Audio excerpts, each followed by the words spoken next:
ഒരു പെട്ടി കുന്നംകുളത്ത് സുലൈമാന്റെ വീട്ടിൽ എത്തിക്കണം. ഇബ്രാൻകുട്ടി അയച്ചാ മതി. അവനല്ലേ കഴിഞ്ഞോണ്ട് കൊണ്ടുപോയത്? അതേ മുതലാളി. 2 പെട്ടി മലപ്പുറത്തേക്കല്ലേ? അതെ. റാംജിഭായ് പട്ടേൽ വിളിച്ച് ഫോൺ താഴെ വെച്ചു. 4 മണിക്ക് മുമ്പ് ചാവക്കാട് പാർട്ടിക്ക് പണം കൊടുത്തിരിക്കണമെന്ന്. നേരം വിളിക്കുന്നതുവരെ സിറ്റി മുഴുവൻ ഞങ്ങൾ തപ്പിയതാ മുതലാളി. ആ പെട്ടിയിലെ അഡ്രസ് നോക്കി ഫിലിംകമ്പനി ചെന്നാൽ അവന്മാരുടെ വീട് ഇട്ട് പിടിക്കാം.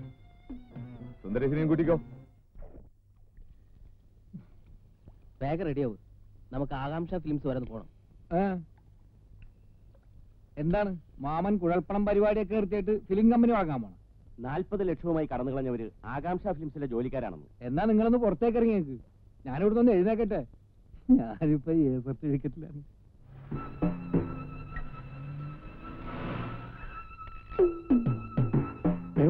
എന്താ? ഈ തിയേറ്ററിലെ ഓപ്പറേറ്റർ ആയിരുന്നു പാപ്പിച്ചേട്ടൻ. ഗോപി, നമ്മൾ ഒരു പ്ലാനും നടക്കുമെന്ന് തോന്നില്ല. നേരെ വെളുത്ത് റോഡിൽ ആളുകൾ വന്നു തുടങ്ങി. പിന്നെ എത്ര നേരം ഈ ബോഡി ആയിട്ട് ഇങ്ങനെ നമ്മൾ? അതൊക്കെ നമുക്ക് പിന്നെ ആലോചിക്കാം.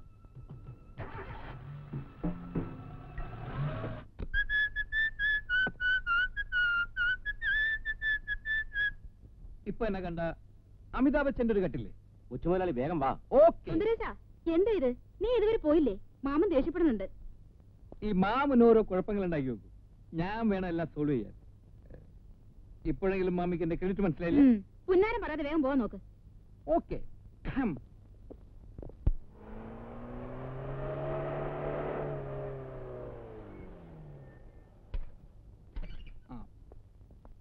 നിങ്ങൾ വരണ്ട. നിങ്ങളെ കണ്ട ചിലപ്പോ അവന്മാർ മുങ്ങിക്കളയും. ഞാൻ പോയിട്ട് വരാം. ഇവിടെ നിൽക്കാൻ പേടിയുണ്ടെങ്കിൽ ജീപ്പിനുള്ളിൽ കയറിയിരുന്നുള്ളൂ. ഓക്കെ? അതെ. ഉത്കണ്ഠ ഫിലിംസിന്റെ ഓഫീസ് ഏതാ? ഉത്കണ്ഠ ഫിലിംസോ? അങ്ങനെ ഒരു ഓഫീസ് ഇവിടെ ഇല്ലല്ലോ. ഉണ്ടെന്നെ. ഉത്കണ്ഠ. മനസ്സിലായി? ഉത്കണ്ഠയില്ല, ആകാംക്ഷ ഫിലിംസ് ഉണ്ട്. അത് തന്നെയാണോ ഞാൻ ചോദിച്ചത്? നിങ്ങൾ ചോദിച്ചത് ഉത്കണ്ഠ ഫിലിംസ് അല്ലേ? ഉത്കണ്ഠ ആകാംക്ഷ തമ്മിൽ എന്താണോ വ്യത്യാസം? രണ്ടും ഒന്ന് തന്നെ.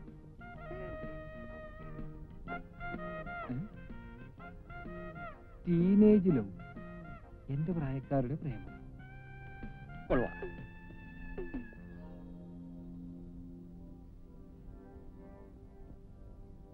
നിങ്ങളാരാ? നമ്മളാരാണാവോ?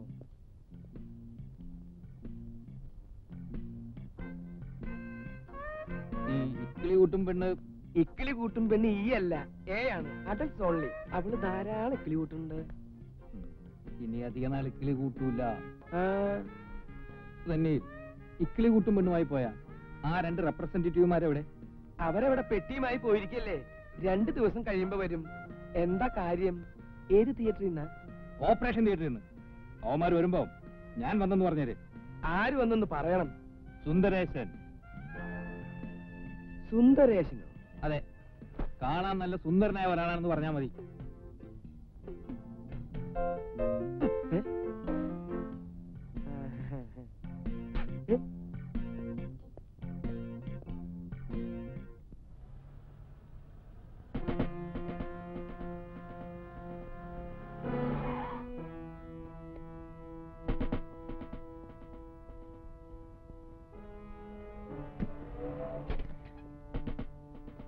Police checking.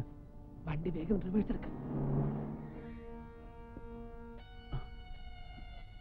ഒരു മിനിറ്റ്. എന്താ പ്രശ്നം? കള്ളക്കടത്തുമായി ഒരു കാർ ഇതുവഴി വരുന്നുണ്ടെന്ന് പോലീസിന് മെസ്സേജ് കിട്ടിയിട്ടുണ്ട്. ചെക്കിങ് നടക്കുക. നമ്മളിപ്പോ എന്താ ചെയ്യാ? സകല ദൈവങ്ങളെ നീ വിളിച്ചു. ഞാൻ ഒരു ചെറിയ കളി കളിച്ചു നോക്കാൻ പോവാ. അയ്യോ, നീ എന്ത് ചെയ്യാൻ പോവാ? അതൊന്നും നീ അറിയണ്ട. അല്പ ഗ്യാപ്പ് കിട്ടിയ നീ വണ്ടി എടുത്തോണം. നമുക്ക് വൈകുന്നേരം ചേരി വെച്ച് കാണാം. ഗോപി, ഞാൻ പറയുന്നു. ഒന്നും പേടിക്കണം, വണ്ടി എടുത്തോ.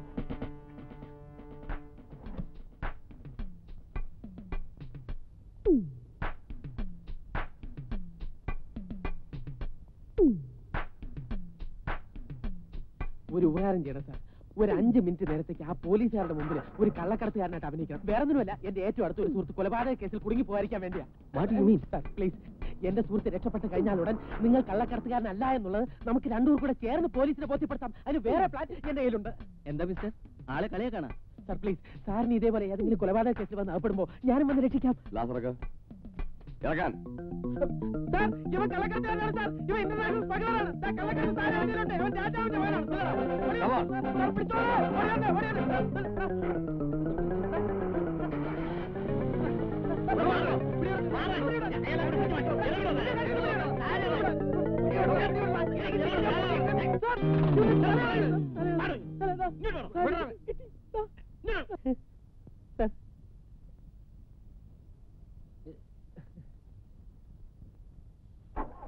ഒറിജിനൽ സ്റ്റാഫാണ് sir. Well done mister Gopinath Menon.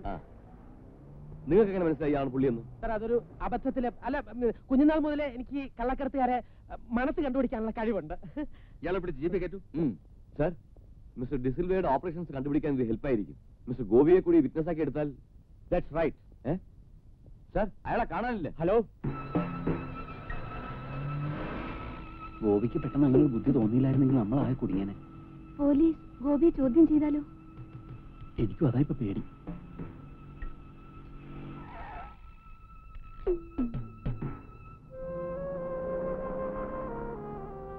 നമുക്ക് എന്തെങ്കിലും കഴിക്കാം. വേണ്ട. ഒരു ചായയെങ്കിലും.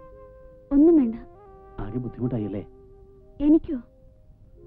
ഞാൻ കാരണം നിങ്ങൾക്കല്ലേ കൂടുതൽ ബുദ്ധിമുട്ടായത്? അയ്യോ, അങ്ങനെയൊന്നുമില്ല. നമ്മൾ ഈ ഡെഡ് ബോഡിയുമായിട്ട് ഈ വാനിൽ ഇങ്ങനെ കറങ്ങുന്ന അപകടം.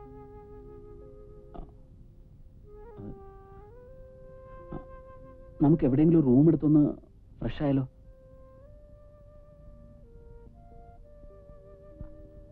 അപ്പൊ ഇത് നമുക്കിത് വണ്ടിക്കകത്ത് വെച്ച് ലോക്ക് ചെയ്യാം.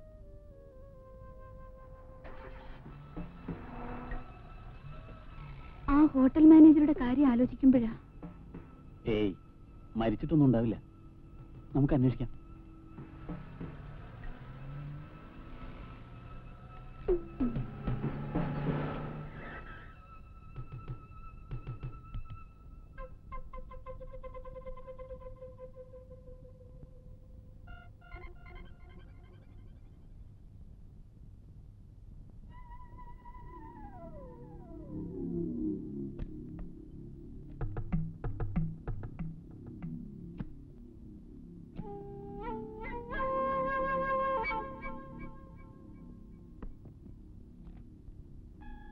ഒരു ഡബിൾ റൂം വേണമായിരുന്നു.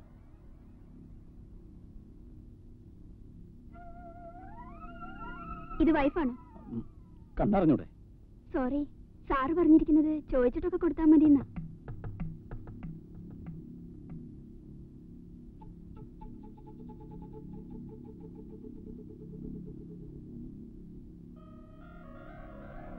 വർഗീസ്,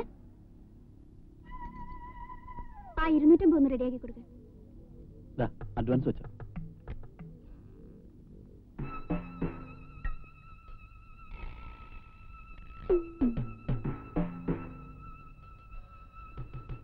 സാറേ, കുടിക്കാൻ ചായ കാപ്പിയോ ഹാർലിക്സ് എന്തെങ്കിലും? ഒന്നും വേണ്ട. എന്തെങ്കിലും ആവശ്യമുണ്ടെങ്കിൽ പറയാം.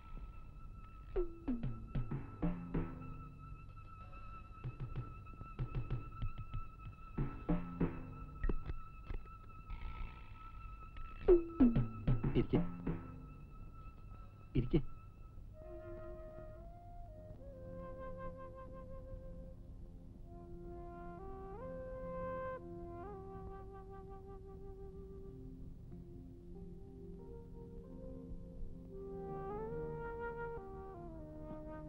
സൂസന് വേറൊന്നും തോന്നരുത്.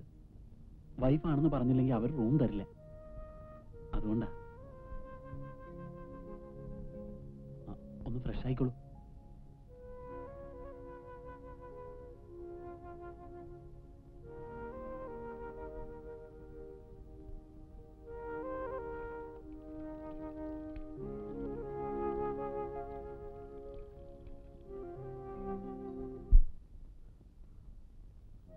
ജോസൂട്ടി മരിക്കുമ്പോൾ ഞാൻ സ്ഥലത്തുണ്ടായിരുന്നില്ല. ക്യാമ്പിന് പോയിരിക്കായിരുന്നു. കാർ അപകടത്തെപ്പറ്റി പേപ്പറിൽ വായിച്ചു. പക്ഷെ മരിച്ച ജോസൂട്ടിയാണെന്ന് ഞാൻ അറിഞ്ഞിരുന്നില്ല. സൂസൻ കരയാതിരിക്കൂ. നഷ്ടപ്പെട്ടതൊന്നും കരഞ്ഞതുകൊണ്ട് തിരിച്ചു കിട്ടില്ലല്ലോ. ജോസൂട്ടിയുടെ പെങ്ങളൊരു ഹോട്ടലിലെ പാട്ടുകാരിയായത് എനിക്ക് വിശ്വസിക്കാൻ കഴിയുന്നില്ല. സൂസൻ എങ്ങനെയാ അവിടെ എത്തിയത്? ഒറ്റ വാക്കിൽ പറഞ്ഞാൽ വിധി. സംഗീതം പഠിച്ചതുകൊണ്ട് ഗാനമേള ട്രൂപ്പിൽ ഞാൻ പാടാറുണ്ടായിരുന്നു. അങ്ങനെ ഇരിക്കുമ്പോഴാണ് ഒരു ദിവസം ആന്റിയുടെ ബ്രദർ അലക്സ് വീട്ടിൽ വന്നത്. ഇവിടത്തെ ലോക്കൽ ക്ലബ്ബുകാരുടെ ഗാനമേളകൾ പാടാൻ പോയാൽ ആരറിയാന്? കാശും കിട്ടില്ല, ചീത്തപ്പേര് മാത്രം മിച്ചം. അവള് വീട്ടിലിങ്ങനെ മുനി പോലെ കുത്തിരിക്കുന്നതിനേക്കാളും നല്ലതല്ലേ പാടാൻ പോകുന്നത്? മനസ്സിലെങ്കിലും സന്തോഷം കിട്ടുമല്ലോ. ഏയ്, ഞാൻ പറഞ്ഞത് എന്താണെന്ന് അളിയന് മനസ്സിലായില്ല. നമ്മുടെയൊക്കെ കുടുംബത്തിലുള്ള പെമ്പിള്ളേർക്ക് ചേർന്ന പണിയല്ലത്. അത് പറഞ്ഞാൽ മനസ്സിലാക്കാനുള്ള ബോധം ഈ മനുഷ്യനുണ്ടോ? സൂസൻ എങ്ങനെ പാടണമെന്ന് മോഹം ഉണ്ടെങ്കിൽ ദൂരദർശനിൽ എന്റെ ഒരു സുഹൃത്തുണ്ട്, ഓഫീസറാ. അയാളോട് പറഞ്ഞ് ടി വി ഞാൻ പാടിപ്പിക്കാം. 4 ആൾ അറിയുകയും ചെയ്യും, നല്ല കാശും കിട്ടും. ടി വിയിൽ പാടാൻ പോണു. ലക്ഷക്കണക്കിന് ആൾക്കാർ കേൾക്കാനുള്ളതാ. അതിനുള്ള ശബ്ദം വല്ല ഇവൾക്കുണ്ടോ? അങ്ങനെ എന്തെങ്കിലും മാർഗമുണ്ടെങ്കിൽ നീ അവൾക്ക് ടി വിയിൽ പാടാൻ ഒരു ജോലി വാങ്ങിച്ചു കൊടുക്കും. അല്ല, സൂസൻ എവിടെ? എടി സൂസ, ഇവളിത് എവിടെ പോയി കിടക്കുക? ഞാനിവിടെ ഉണ്ട്. ഇവിടെ നിൽക്കായിരുന്നു എല്ലാം കേട്ടോണ്ട്. സൂസന് ടി വി പാടണമെന്ന് ആഗ്രഹമുണ്ടോ? എന്നാ നാളെ തന്നെ റെഡി ആയിക്കോ. പേടിക്കാനൊന്നും ഇല്ലെന്നേ, ഞാനില്ലേ കൂടെ. കൂടി വന്നാൽ അയാൾ ഒരു പാട്ട് പാടാൻ പറയും. ഒരു പാട്ടങ്ങ് പാടി വയ്ക്കണം. ആദ്യമായിട്ടാണല്ലേ ഇത്രയും വലിയ ഹോട്ടൽ കയറുന്നത്. ആട്ടെ, സൂസനെ കുടിക്കാൻ എന്താ വേണ്ടേ? എന്തായാലും മതി.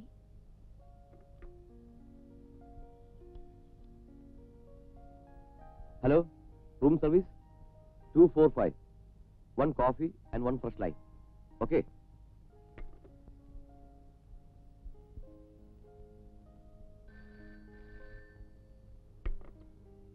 ഹലോ, ഞാനാ അലക്സ്. അതെ, ജയപ്രാശിന്റെ റൂമിലാ. ഇപ്പൊ വന്നേ ഉള്ളൂ. എന്റെ കസിന് ടി വിയിൽ ഒരു പ്രോഗ്രാമിന്റെ കാര്യം പറയാൻ വന്നാ. അതെ, സിംഗറാ. യെസ്, ജാരിയും ചിത്രയൊക്കെ ഔട്ടാവും. എന്നാ ശരി, ഓക്കെ, വൈകിട്ട് കാണാം. സാർ, കോഫി അവിടെ വച്ചേക്ക്.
ടിവിയിലെ പാട്ടും ഇന്റർവ്യൂവും ഒക്കെ അയാൾ തന്ത്രപൂർവ്വം ഒരുക്കിയ ഒരു കെണിയായിരുന്നു.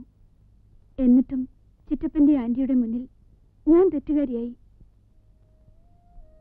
മുറിവേറ്റ മനസ്സുമായി ഇരുണ്ട മുറിയിൽ ഒതുങ്ങിക്കഴിയുമ്പോഴാണ് ഞാൻ പാടിയിരുന്ന ട്രൂപ്പിലെ വയലിനിസ്റ്റ് വഴി ചാന്ദിനി ഹോട്ടലിൽ പാട്ടുകാരിയായി ജോലി കിട്ടിയത്.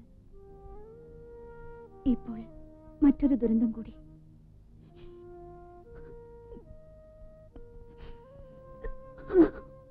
സൂസൻ വിഷമിക്കണ്ട, അയാൾ ചത്തിട്ടൊന്നും ഉണ്ടാവില്ല. ഒരു ചെറിയ മുറിവല്ലേ ഉള്ളൂ. കഴിഞ്ഞ കഥകളൊക്കെ കേൾക്കേണ്ടിയിരുന്നില്ല എന്നിപ്പോ തോന്നുന്നുണ്ടല്ലേ? ഒരിക്കലുമില്ല. ഒരു പെൺകുട്ടിയും ഇത്തരം അനുഭവങ്ങളൊന്നും ആരോടും തുറന്നു പറയാറില്ല. സൂസൻ ഒരു തെറ്റും ചെയ്തിട്ടില്ല. ആ മനസ്സ് കാണാൻ എനിക്ക് കഴിയും. അയ്യോ, സൂസന്റെ കഥ കേട്ടിരുന്നപ്പോ വാനിലിരിക്കുന്ന ഡെഡ് ബോഡിയുടെ കാര്യം വരെ ഞാൻ മറന്നുപോയി. ഇന്ന് രാത്രി തന്നെ അത് കളഞ്ഞില്ലെങ്കിൽ ആകെ കുഴപ്പമാവും. ഞാൻ ഗോപി ഒന്ന് അന്വേഷിച്ചിട്ട് വരാം. അവൻ ഇനി എന്തെല്ലാം കുഴപ്പങ്ങൾ കാട്ടിക്കൂട്ടുവാവോ?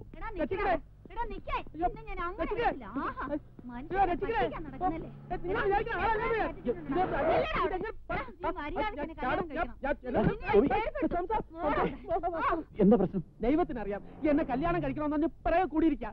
എന്റെ സൗന്ദര്യം എനിക്ക് ഇത്രയും വലിയ ശാപമായി തീരുമെന്ന് ഞാൻ വിചാരിച്ചു. നിനക്ക് അവരെ നേരത്തെ പരിചയമുണ്ടോ? എവിടെ? ഇത് ഞാൻ സോൾവ് ചെയ്യാം. എന്താ ചേച്ചി പ്രശ്നം? ഇയാൾ എന്നെ കെട്ടാന്ന് പറഞ്ഞതാ. അയ്യോ, നിങ്ങൾക്ക് ആള് തെറ്റിപ്പോയതാ. അയ്യോ, ശരിയാ, നീ തന്നെയാണ്.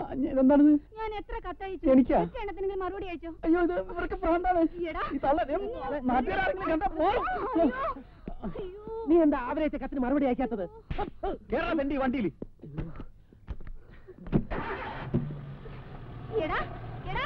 ആ പൂതനെ പേടിച്ച് ഓടി ഓടി എന്റെ പിന്നടയിൽ ഇളകി. സ്റ്റേഡിയത്തിന്റെ അവിടെ നിൽക്കാന്ന് പറഞ്ഞിട്ട് നീ എവിടെ പോയി കിടക്കായിരുന്നു? വണ്ടിയിൽ ഒരു പെണ്ണിനെ വെച്ച് എത്ര നേരം വെച്ചാൽ കാത്തിരിക്കുക? നിന്നെ കാണാതായപ്പോ ഞാൻ ഹോട്ടലിൽ ഒരു റൂം എടുത്തു. ഓഹോ, അമ്മയ്ക്ക് പ്രസവ വേദന, മോക്ക് വീണ വായന. ഇവിടെ ഭ്രാന്തം പേപ്പട്ടിയുടെ കടിയും കൊണ്ട് ഓടും പോലെയാ ഞാൻ കിടന്നോടിയത്.